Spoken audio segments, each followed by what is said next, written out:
أعوذ بالله من الشيطان الرجيم بسم الله الرحمن الرحيم الحمد لله الذي ليس لأوليته ابتداء ولا لأزليته انقضاء وانحصرت الأوصاف عن كنه معرفته وردعت عظمته العقول والذي لا تواري عنه سماء سماء ولا أرض أرضا ثم الصلاة والسلام والتحية والإكرام على سيد البطحاء سيد المرسلين والأنبياء أبي القاسم محمد المصطفى اللهم صل على محمد وآل محمد وعلى الجوهرة القدسية البتول العذراء سيدة النساء فاطمة الزهراء وعلى بعلها أمير المؤمنين وبنيها الذين أذهب الله عنهم الرجس وطهرهم تطهيرا. اللهم صل على محمد وآل محمد لا سيما على بقية الله وحجته الكبرى الذي بيمنه رزق الورى وبوجوده ثبتت الأرض والسماء ولولاه لصاخت الأرض بأهلها واللعنة الدائمة على أعدائهم أجمعين من حين عداوتهم إلى قيام يوم الدين. أما بعد فقد قال الله تبارك وتعالى في كتابه الكريم وقضى ربك ألا تعبدوا إلا إياه وبالوالدين إحسانا. صلوات. اللهم صل على محمد وآل محمد. I have been requested to talk about the walidain in this Majlis al-A'za. So this ayat of Holy Quran from Surah Al-Isra, which I recited, Allah subhanahu wa ta'ala is telling us that your Lord has commanded وَقَضَى رَبُّكَ أَلَّا تَعْبُدُوا, that you do not worship إِلَّا إِيَّاهُ. That means don't worship anyone other than Him. وَبِالْوَالِدَيْنِ إِحْسَانًا, and do good behavior and dutiful behavior towards the parents. And Allama at-Tabatabai rahmatullah alayh in his tafsir has mentioned that Allah is mentioning the topic of ihsan and good behavior towards the parents soon after mentioning the matter of his tawheed, that no one should be worshipped other than him. So nafi of shirk, negating the associating of partner with Allah. So soon after mentioning the issue of tawheed and negating the shirk, Allah mentions the issue of ihsan towards walidain, which is a dalil that if there was, Allama at-Tabatabai rahmatullah alayhi says, if there was anything more important in the eyes of Allah than ihsan bil walidain, He would have definitely mentioned that thing after the mention of His tawheed. But since Allah did not mention anything other than the ihsan bil walidain, it proves the fact that the importance of ihsan is right next to the importance of tawheed and nafyu shirk in Islam. So this is the importance of the subject, and I think this statement of Allama at-Tabatabai is enough for us to understand how the high level of importance of the subject. And unfortunately, this is also one of those issues which is very much ignored in the society, generally speaking, and the obligations towards the parents are first of all not known to most of the people and not performed by even more number of people, including some of those who know the obligations. So look at the narration from Mustadrak al-Wasail that a person came to the Holy Prophet sallallahu alayhi wa alihi wa sallam.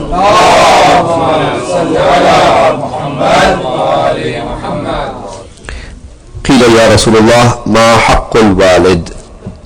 Someone asked the Prophet that what is the haqq and right of the father?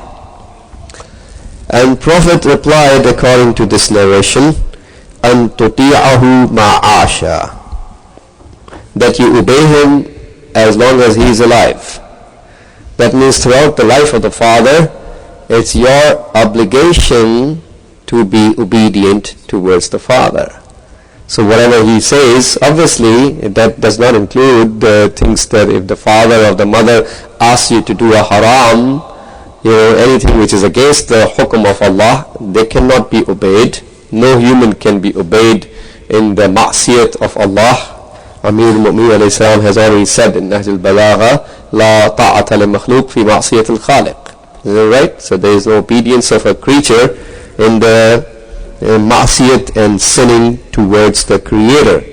So as long as the father is alive, the son or the daughter are supposed to obey.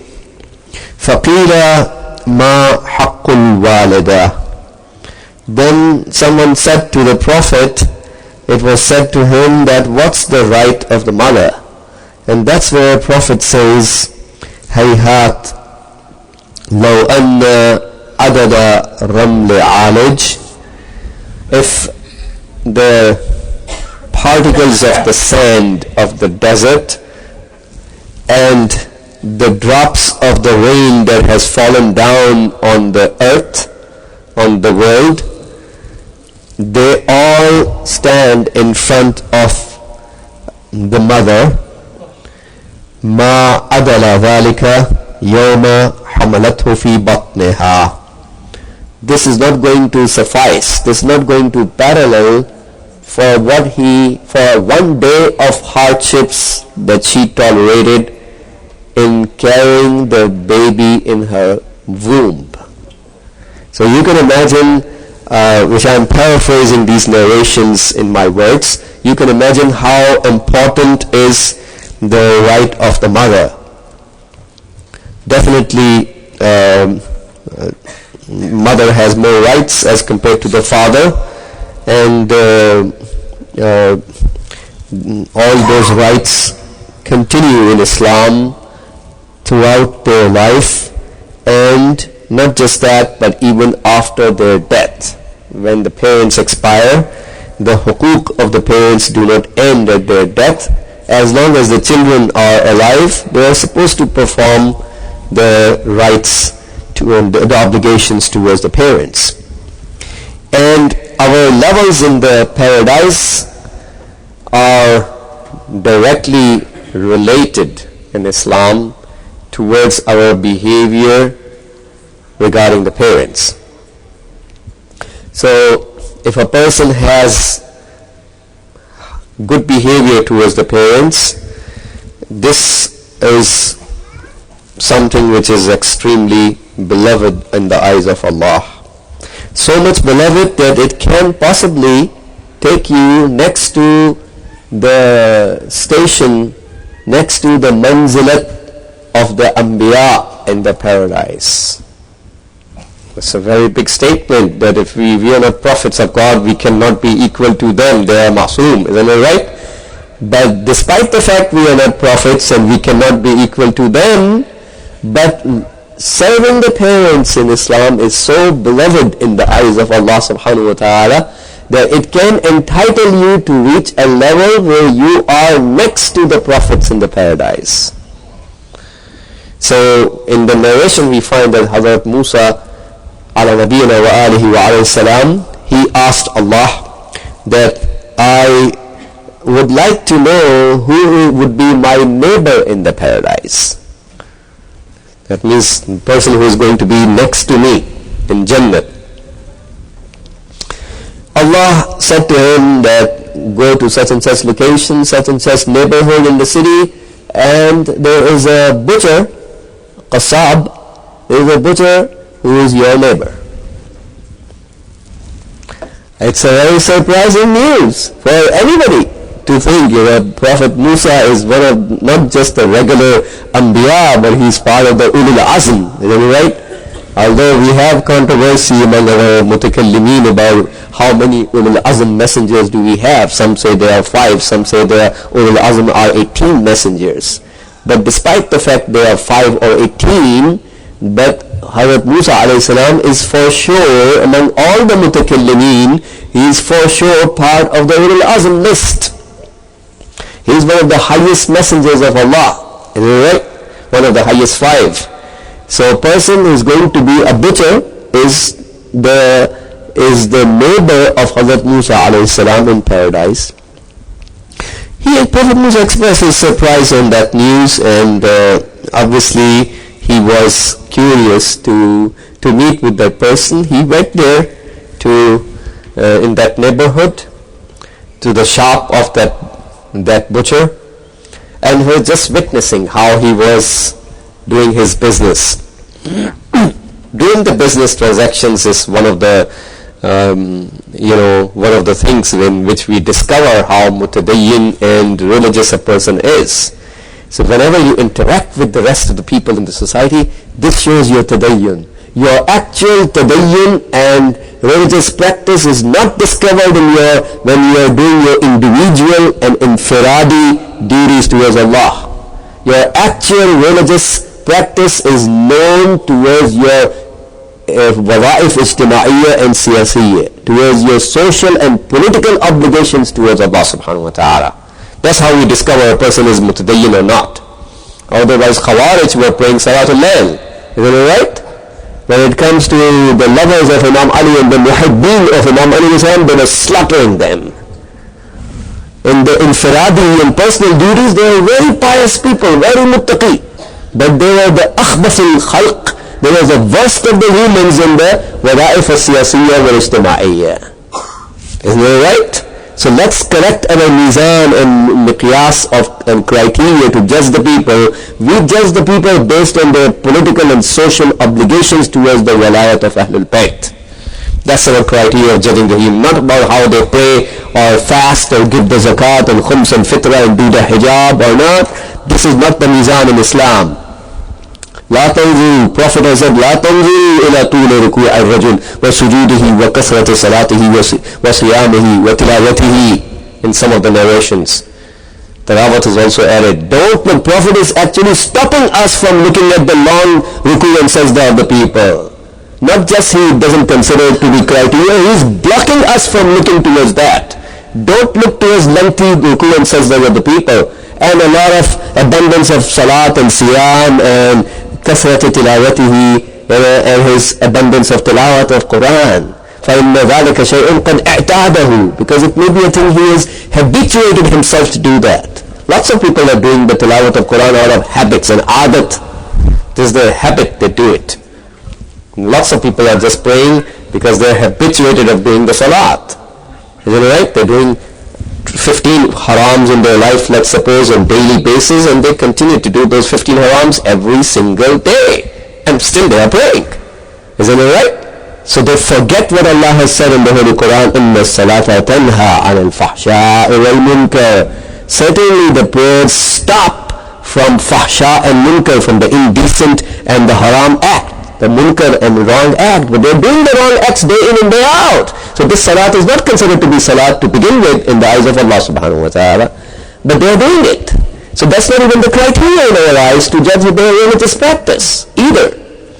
So Prophet Musa was there next to his shop to see how his business transaction is, because business transaction is part of the wada'if al-ijtima'iyya, social duty. How you interact with the people is very important in Islam.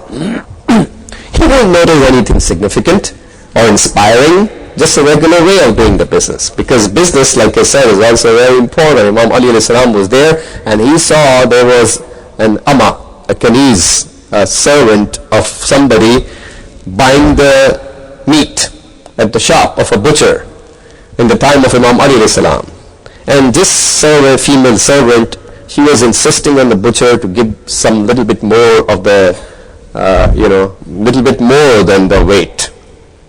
And this, obviously, the butcher was constantly saying, no, I'm not going to give you anything more. So Imam Ali alayhi salam saw this conversation taking place between the butcher and this servant, and he said to the butcher, give him something more. The entire barakat of your rizq is in that extra little bit of the meat or the bone that you give more to her. So we do discover the tadayyun of a person in the way he does the business transactions. We do discover it. It's very important to see. So Prophet Musa was right when he was trying to when he was noticing the business procedure that this person is following. But he couldn't find anything, extraordinary in the behavior. So he said to the butcher, can I come to your house?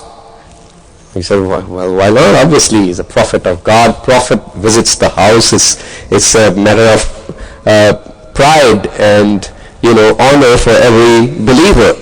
So Prophet Musa visits his house. He goes there inside the house, and there he discovers that this person has an elderly mother, a blind mother. He enters into the house. First thing he does, he washes the hands of his mother, and the narration says that he combs the hair of his blind mother. Then he goes to cook the food for her, and after preparing the food, he's putting every luqma into the mouth of the mother with his own hand and feeding her. And when this kind of caring behavior was noticed by Hazrat Musa alayhi salam, he congratulated this butcher, Qasab, by saying that I asked Allah subhanahu wa ta'ala, I asked Allah to introduce me towards my neighbor, and you are my neighbor because of the khidmat and service you perform for your mother. Please say salawat.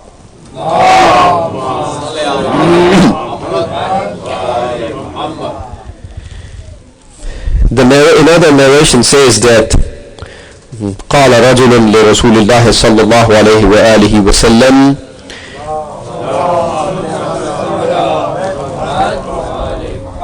إن والدتي بلغها الكبر وهي عندي الآن أحملها على ظهري وأطعمها من كسبي وأميت عنها الأذى بيدي وأصرف عنها مع ذلك وجهي استحياء منها وإعظاما لها فهل كافأتها.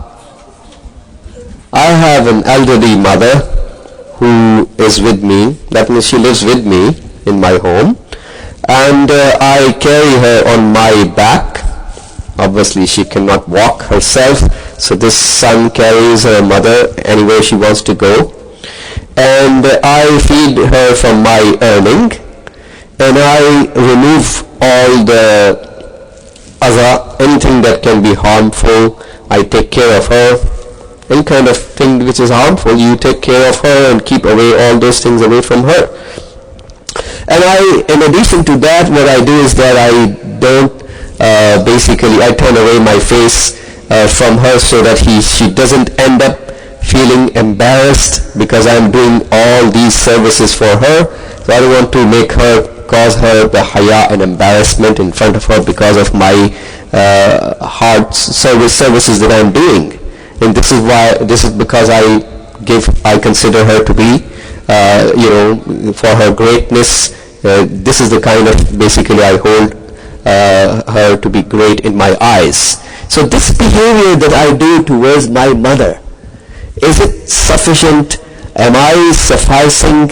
Am I doing what I'm supposed to do to counter, to parallel, to balance what she has done towards me? These services of mine are going to be equal towards her services? And now Prophet says, La, no. لأن بطنها كان لك وعاء, because her womb used to be the container of your existence. You used to live inside her womb. وثديها كان لك سقاء, and her breast used to be the means of you basically quenching your thirst.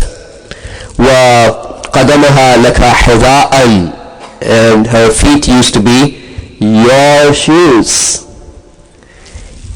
And so وَيَدَهَا لَكَ وِقَاءً, and her hand used to be your protection. So she used to do all these things for you, in other words. And her lap used to be the place of your comfort and relaxation. You see so many mothers, the babies are sleeping in their lap, isn't it right? Mothers cannot sleep because of that. Sometimes the mother has to walk in the night, for hours and hours, and she's carrying the baby, and the baby is sleeping comfortably. She doesn't even know what the mother is doing for her or him. Isn't it right? Throughout the night is passing by, and the baby is comfortably sleeping, and mother is unable to sleep. وَكَانَتْ تَصْنَعُ ذَلِكَ لَكَ وَهِيَ تُمَنِّي حَيَاتَكَ. She used to perform all this for you while having the tamanna, arzu, the wish that you survive. Isn't that right? Mother is doing all these hardships while she's wishing from Allah subhanahu wa ta'ala that my baby survives. وَأَنْتَ تَصْنَعُ هَذَا بِهَا وَتُحِبُّ مَمَاتَهَا. And you do all this towards her while you love her death. So she dies ASAP, so that I get rid of all these hassles that I am doing for her. So deep in the heart of the person is the wish for the death of the mother, whereas deep in the heart of the mother was the wish for the life of the baby. Please say salawat.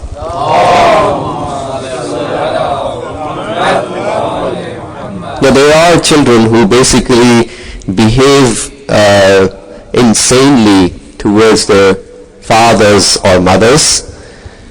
If I say the children have been transferring the father from one brother's house to the other brother's house, or the mother one brother's house to another brother, keep it just like a football. They're transferring the mother constantly from, she cannot live a peaceful life at one place.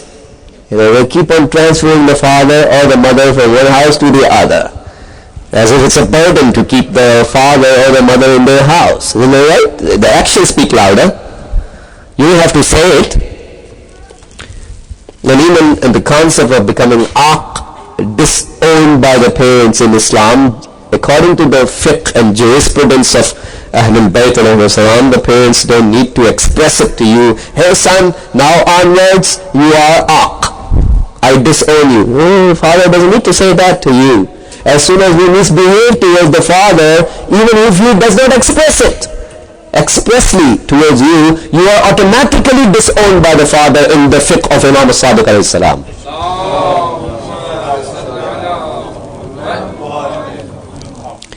So we find that Allah has mentioned the good behavior towards parents next to the mention of His Tawheed. Is that right? Like Allama Tabatabai has said, this is enough to understand the ahamiyyat and importance of this issue. So we find that the children are supposed to give shakhsiyat importance. Hold the personality of the parents up and high. Don't try to crush the personality of your father or your mother. Don't try to bring their shakhsiyat down. Don't insult them. Don't misbehave towards them. Even if you do whatever you may do after crushing their personality and highness, it's not going to compensate for that until they forgive you from their heart. Their forgiveness plays an extraordinary role in Islam for the barakat and the sa'adat and success of ours in both the worlds. So we find that this young man was brought in front of Rasulullah, and he was on the deathbed. It's mustahab to do talqeen of the kalima, isn't it right? When a person is dying, we do talqeen of those vital information, names of the 12 imams, isn't it right? And about Allah subhanahu wa ta'ala, about all the rest of the haqa'iq of the day of judgment. And we do the talqeen towards the person who is dying and the deathbed. And most important of all those things is the names of the 12 imams and the kalima. We need to keep on repeating these things. We did study the ahkam al-muhtadar in the fiqh class on Tuesdays for those of you who are present. So among the ahkam of the muhtadar, it is that in the alam al-ihtadar we teach the kalima. We ask the person to keep repeating the kalima in the final moments, which is very instrumental. Prophet sallallahu alaihi wasallam has said in his hadith, Man kana akhiru kalamihi la ilaha illallah dakhala al-jannah. Isn't it right? Sadaqa Rasulullah sallallahu alaihi wasallam. Prophet has said, whomsoever's last statement is la ilaha illallah, he enters the paradise. Obviously, la ilaha illallah has shara'it, bishartiha wa shurutiha wa ana min shurutiha, like Imam Rida alayhi salam has already told us in hadith of the silsilat al-zahab, golden chain. So la ilaha illallah, saying the kalima in the final moments is extraordinarily important. This young man was brought to the Prophet. He could not say the kalima. When Prophet inquired, is he tariq as-salat? Basically, a Prophet is trying to find out, see what's the reason. He knows already, he has the ilm al-ghaib. Prophet asked, is he tariq as-salat? And they said, no, Ya Rasulullah, he used to pray. Is he tariq as-zakat? He doesn't pay the zakat or khums or fitra, the Islamic wajib taxes. Zakat is used in the literal meaning of the word, which includes all the taxes of Islam. So they said, no, he used to pay the taxes. Prophet said, is he aq from the parents? So we understand in light of this hadith of Rasulullah that these are the possible reasons a person may not even end up saying the kalima in the final moments of the life if we become tariq as-salat or tariq az-zakat. Isn't it right? Or we become aq from the parents. Then these are the possible reasons why we may not even get the tawfiq from Allah to say kalima in the final moments. What does it mean? That means we are lacking the sa'adat. So now they said, Bala ya Rasulullah, that's the case. He's aq from his parents. So his mother was alive among the parents. Prophet asks his mother to become radi and pleased from him. She refused flatly. I'm not going to become pleased from him, because this son of mine, he hit me, he slapped me so hard that basically because of his slap, one of my eyes became defective. Naqs in the eye. So I don't want to be pleased with him. Like I said, the behavior towards your father and mother is significant for everything of our life. Everything. Forget about the akhirat only, even about dunya. It's directly related to your business, directly related to your success in your investments, directly related to everything of your own personal life. Like there's a story mentioned by Ayatollah Dasgheb Shirazi rahmatullahi alayhi, one of the very great scholars was killed by the Munafiqeen. He was the Imam al-Jumu'ah in the city of Shiraz after the Islamic Revolution. Munafiqeen killed so many ulama, right? And that's where Imam al-Khomeini commanded the guards to be placed on every big alim for their protection. So Ayatollah Dasghaib, Sayyid Dasghaib Shirazi was the Imam al-Jumu'ah of Shiraz and killed by the Munafiqeen, la'natullahi alayhim. So we find that he has met with Imam Sahib al-Zaman al-Islam twice in his life, as narrated. He has mentioned in one of his books that a person saw in the dream about a very famous businessman in the city, very well-known businessman of the city. His friend saw in the dream this businessman, and he saw there's paradise and there's a huge palace in the paradise. So this friend asked that this palace belongs to whom? And he was told that this palace belongs to such and such businessman. And he knew that businessman. He was his friend. So Ayatollah Dasghaib Shirazi says in his book that all of a sudden, as he was looking at the palace, he found there was a flash of fire came, and this flash of lightning and fire burned the whole castle, burned down the whole palace, all of a sudden. And he woke up from the dream, and he was shocked because he knew the businessman very well. He was his friend. So this guy woke up, he went straight in the middle of the night. It was night time.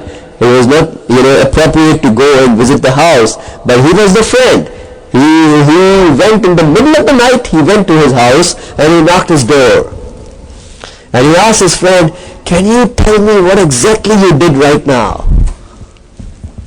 And he was shocked. "What happened?" He said, "Yeah, because I was sleeping and I saw in the dream there was a huge palace in paradise, and I was told this palace belongs to you, and all of a sudden I found a fire comes and burns down the whole palace. What exactly you did just few moments ago?" He said, "Yeah, just few moments ago I slapped my mother."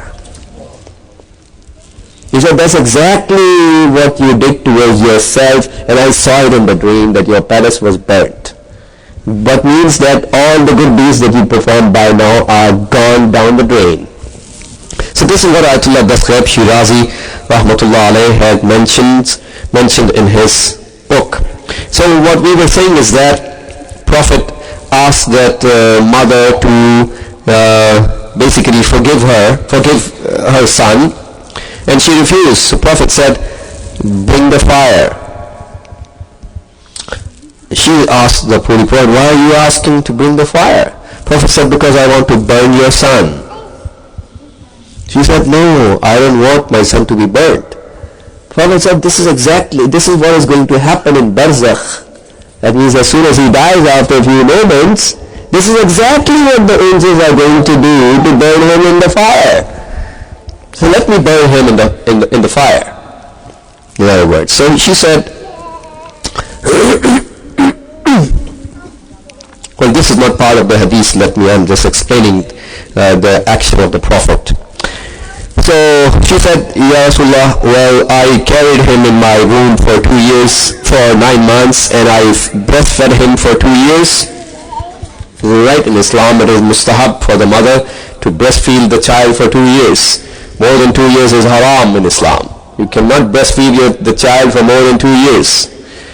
So I carried him in my womb for 9 months, and I breastfed him for 2 years, and for the sake of you, I forgive him.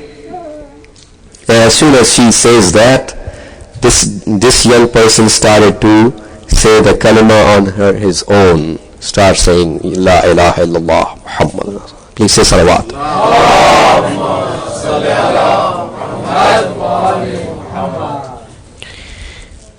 So it is very important, brothers and sisters, to note that our behavior towards the parents is what our scholars and urafa say, يولد التوفيق من Allah subhanahu wa ta'ala. It generates the tawfiq We all pray for Allah, to Allah subhanahu wa ta'ala for tawfiqat. Is it right? Allah gives us the tawfiq. That's the best thing we can pray for each other. One of the best things is to the tawfiq from Allah. Is it right? Nobody can do the Salatul Fajr on your behalf. That's something you have to do on your own. What you can get is the tawfiq from Allah to wake up to do the Salatul Fajr. Is it right? Nobody else can do anything more than that on your behalf. You can pray to Allah, may Allah give me the tawfiq to pay my khums. May Allah give me the tawfiq to do the hijab correctly. Isn't it right? May Allah give me the tawfiq to perform the hajj. No one else can go on your behalf. No one can do. That's the limit. So tawfiq is one of the best things that we can get in our life. And this tawfiq is generated through several factors, and one of those several is the khidmat of our parents. And if this khidmat is not there, then, as one of the teachers was telling the story, that one of the big scholars was traveling in a taxi, and there was a young boy who was also traveling in the same taxi with his mother.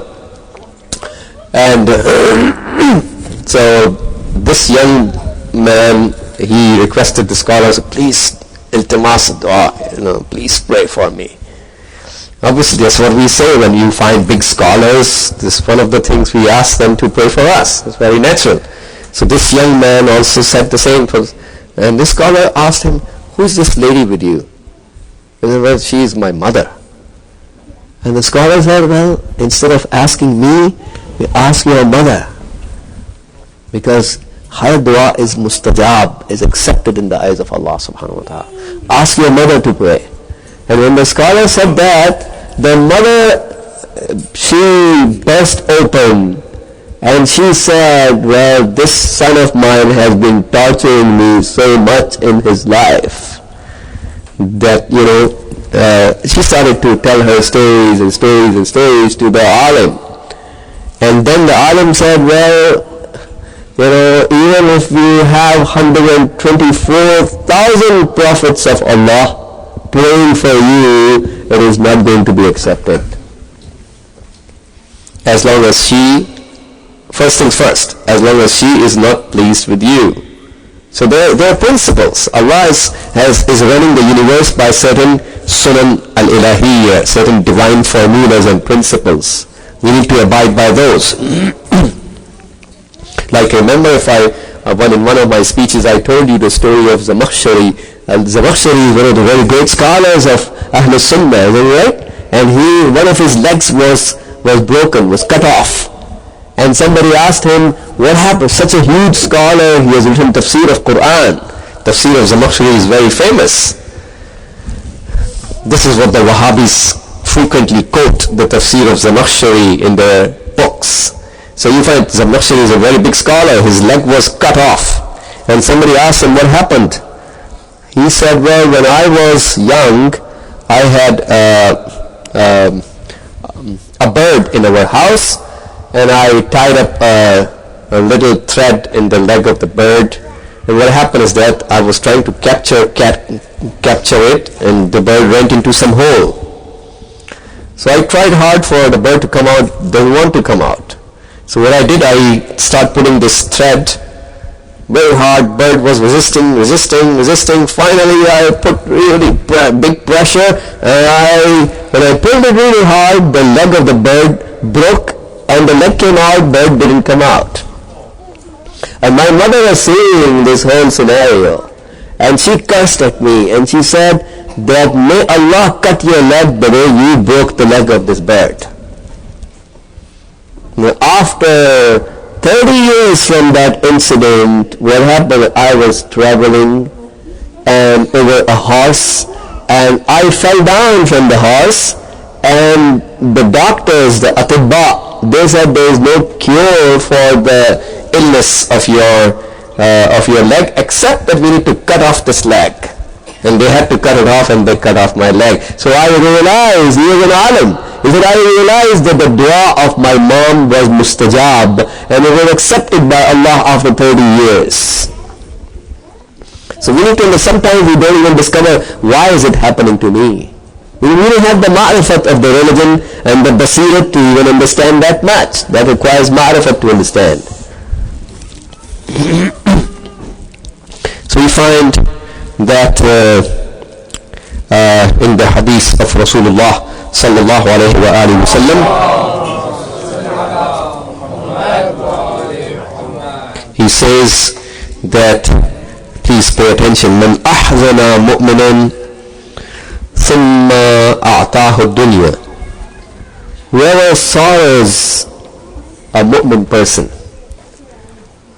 you tease some mu'min person, cause aziyat for some mu'min person, make him sorrowful.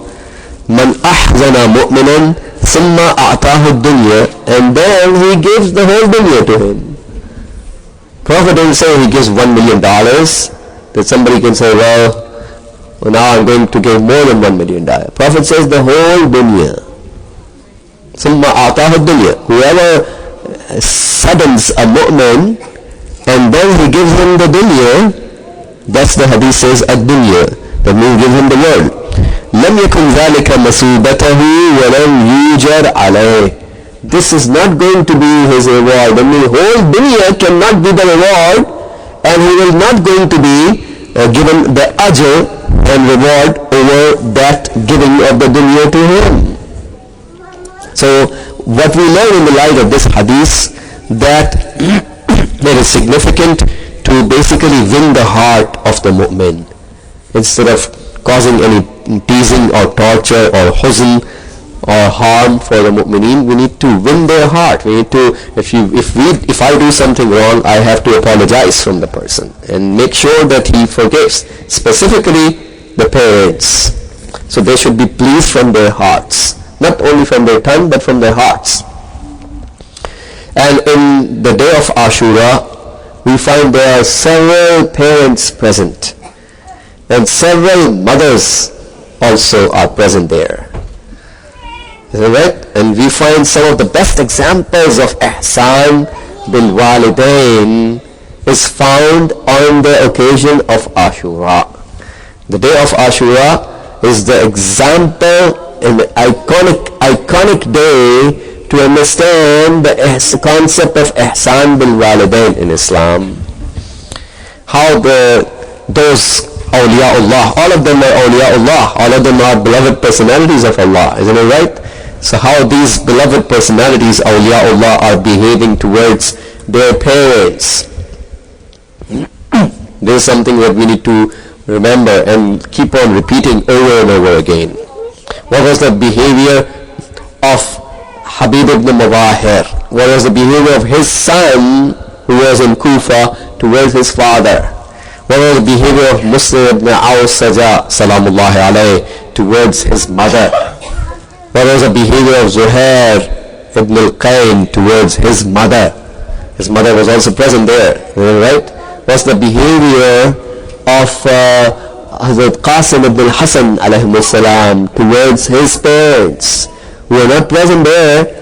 His father was not there, but still the huquq in Islam continued towards the parents. What was the behavior, above all, of Abul Fadl Abbas alayhi salam towards his parents? What was the behavior of Imam al-Hussein alayhi salam towards his parents?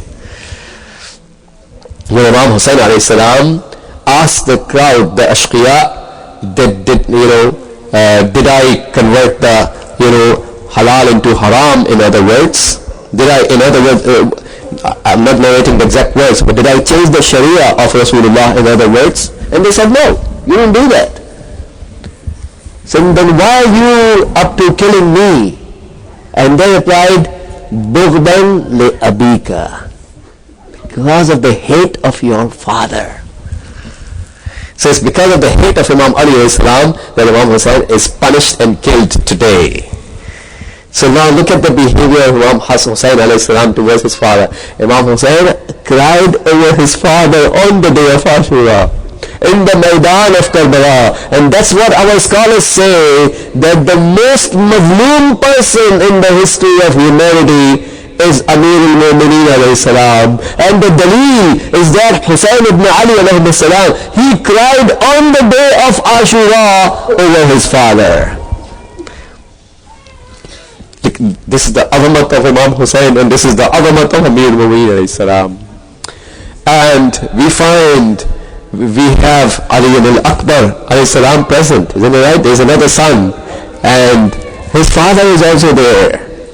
But tonight I would like to talk about a son whose father and mother both are there, but he was not of the age of doing any better. Ali al-Asghar, salamullah alayhi. He's also a son, isn't it right? And his parents are present. Hazrat Rubab, salamullah alayha, is also there. And Imam al-Hussein alayhi salam is also there. But he cannot even speak. He cannot even wage a fight a battle. And when Imam Hussein alayhi salam raises his nida of istighatha, Hay min nasirin yansuruna, Hay min mughifin yughifuna, Hay min dhabbin yadubbu an haram Rasulullah. Is there anyone who can help us? Is there anyone who can rescue us? Is there anyone who can defend the haram of Rasulullah? And there was no response coming. There was one response coming from Imam al-Sajjad alayhi salam, who comes out, although he was very weak and he was sick, but he comes out with a broken spear to defend Imam Hussein alayhi salam. And Imam Hussein asked Kulthum, Khudihe, take him, that means take him back towards the khayma. So another reaction was from Ali al-Asghar alayhi salam. He dropped himself out of the mahad, out of the cradle, as if he was trying to say to his father with his accent that, Baba, I cannot speak, but I want to defend you. I cannot leave you alone in the Maidan of Karbala among the Ashqiya. Imam Hussein comes into the khayma, and he was told that Ali al-Asghar, because the ladies start to cry, and Imam Hussein heard the cry of the ladies, so finally he comes into the khayma, and he was told that Ali al-Asghar, he dropped himself out of the mahad, and he's not coming into the lap of anyone. So now Imam Hussein, he extends his hands towards Ali al-Asghar, and there are no words mentioned in the narration, but as if the son understands the language, the body language of Imam Hussein's hands, and he comes quickly into the hand of his father. And now Imam Hussein is taking Ali al-Asghar towards the Maidan. Obviously, you know, in the khayma there are several ladies present, and at the door of the khayma, Hazrat Rubab alayhi salam is standing there at the door of the khayma. This is her son being taken towards the Maidan. And look at how Imam Hussein tries to give, tasalli, and to comfort her. In other words, all the people who went there, those who went there were able to fight. Your baby is not even able to fight. Maybe I can get some water for him. And Hazrat Sakina bint al-Hussein is listening to this conversation between Imam al-Hussein and Hazrat Rubab alayhi salam. And Imam Hussein brings Ali al-Asghar to the Maidan and asks the Ashqiya to give him some water. And they did not reply. They did not respond to Imam Hussein. And then Imam Hussein alayhi salam says that, Imam Hussein alayhi salam says, Ama fikum Muslim? Isn't there any Muslim among you? We all know how much emphasis and ta'keed is there in Islam for giving water to the thirsty. And Imam Hussein is saying such a great statement. Isn't there any Muslim among you? That means none of you are following Islam at all. And there was still no response. And Imam Hussein alayhi salam says a word, isn't there any sahibul awlad, somebody who has children among you? Because obviously the father or the mother, they can understand what happens if your baby are thirsty, how you feel at that time. The parents understand that. but there was still no response. Imam Hussein puts him over the ground and Maidan and the sand, the burning sand of Karbala, because if these people, they think that Hussein ibn Ali wants to drink water himself, Imam is putting his baby over the Maidan so they can come and feed him water themselves. Tomorrow on the day of judgment, no one can say, we wanted to give water to Ali Asghar, but you know what, we did not want Imam Hussein to drink water. So Imam Hussein puts him over the Maidan. This is the Itmam al-Hujjah that Imam of the Waqt is doing towards the Ashqiya. But there was still no response. And finally, Imam al-Hussein asks his baby to tell them how much thirsty you are. And Ali Asghar, when he gets the amr and command of his Mawla and father, he starts rubbing his little tongue, his dry tongue over his lips. And that was the time, the history says, the Ashqiya started to turn their heads away from Ali Asghar. And some of them started to cry. And, Umar ibn Sa'd, la'natullah alayhi, he says to Harmala, iqta' kalam al-Husayn. Cut off the kalam of Hussein. And that's where we find the three-pointed arrow is thrown towards the neck of Ali Asghar. فَانْقَلَبَ السَّبِيُّ عَلَى يَدِ الْإِمَامِ. The child dies in the hands of Imam. And now Imam al-Hussein is holding his baby, and the blood is falling down from the neck. The arrow has struck into the little neck of Ali Asghar, three-pointed arrow, and it goes and penetrates into the arm of Imam Hussein alayhi salam. Look at the shaja'at of Imam Hussein.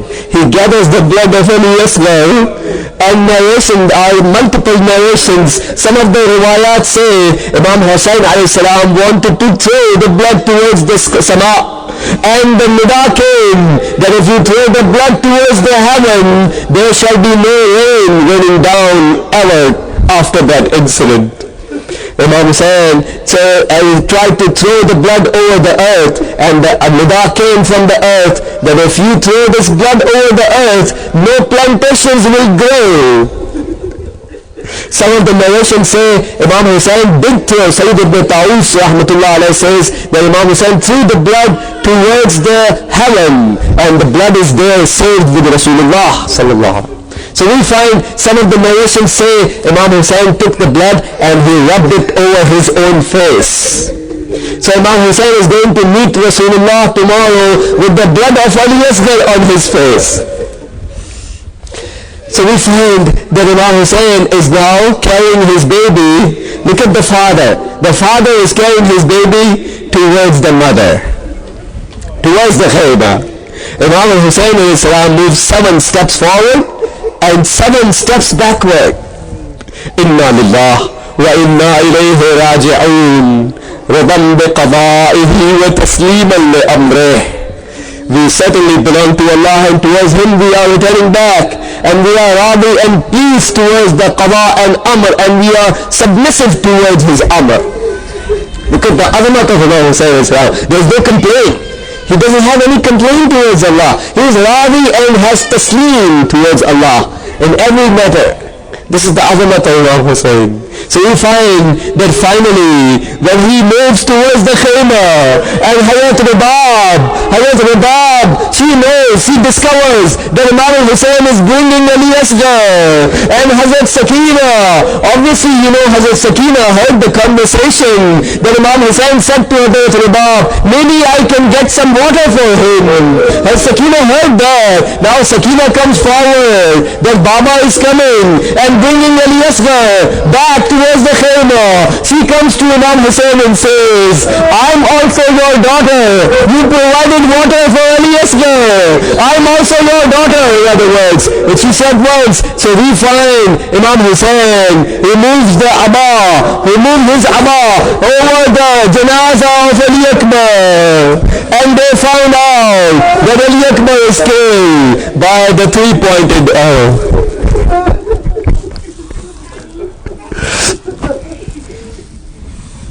ألا لعنة الله على القوم الظالمين وسيعلم الذين ظلموا أي منقلب ينقلبون. إنا لله وإنا إليه راجعون. إلهي بحق الزهراء وأبيها وبعلها وبنيها والسر المستودع فيها، يا الله يا الله يا الله يا الله يا الله يا الله يا الله يا الله يا الله. اللهم انصر الإسلام والمسلمين واخذل الكفار والمنافقين. اللهم انصر من نصر الدين واخذل من خذل المسلمين. اللهم انصر واحفظ وأيد علماءنا الربانيين ومراجعنا الربانيين، لا سيما الولي الفقيه قائد المسلمين. اللهم انصر جيوش المسلمين وعساكر الموحدين. اللهم فك عن الأسراء المسلمين. اللهم وفقنا لما تحب وترضى، وعجل في فرج مولانا صاحب الزمان، واجعلنا من أنصاره وأشياعه وأتباعه وأعوانه بجاه محمد وآله الطاهرين. Please recite one Surah Al-Fatiha for the following marhumin: marhum Muhammad Hussain, Sayyid Muhammad Hamid Ja'fari ibn Sayyid Akbar Hussain, marhuma Saliha Khatun bint Sayyid Yusuf Hussain Radawi, and Surah Al-Fatiha also, for all these mu'mineen, and 3 times Surah Al-Ikhlas.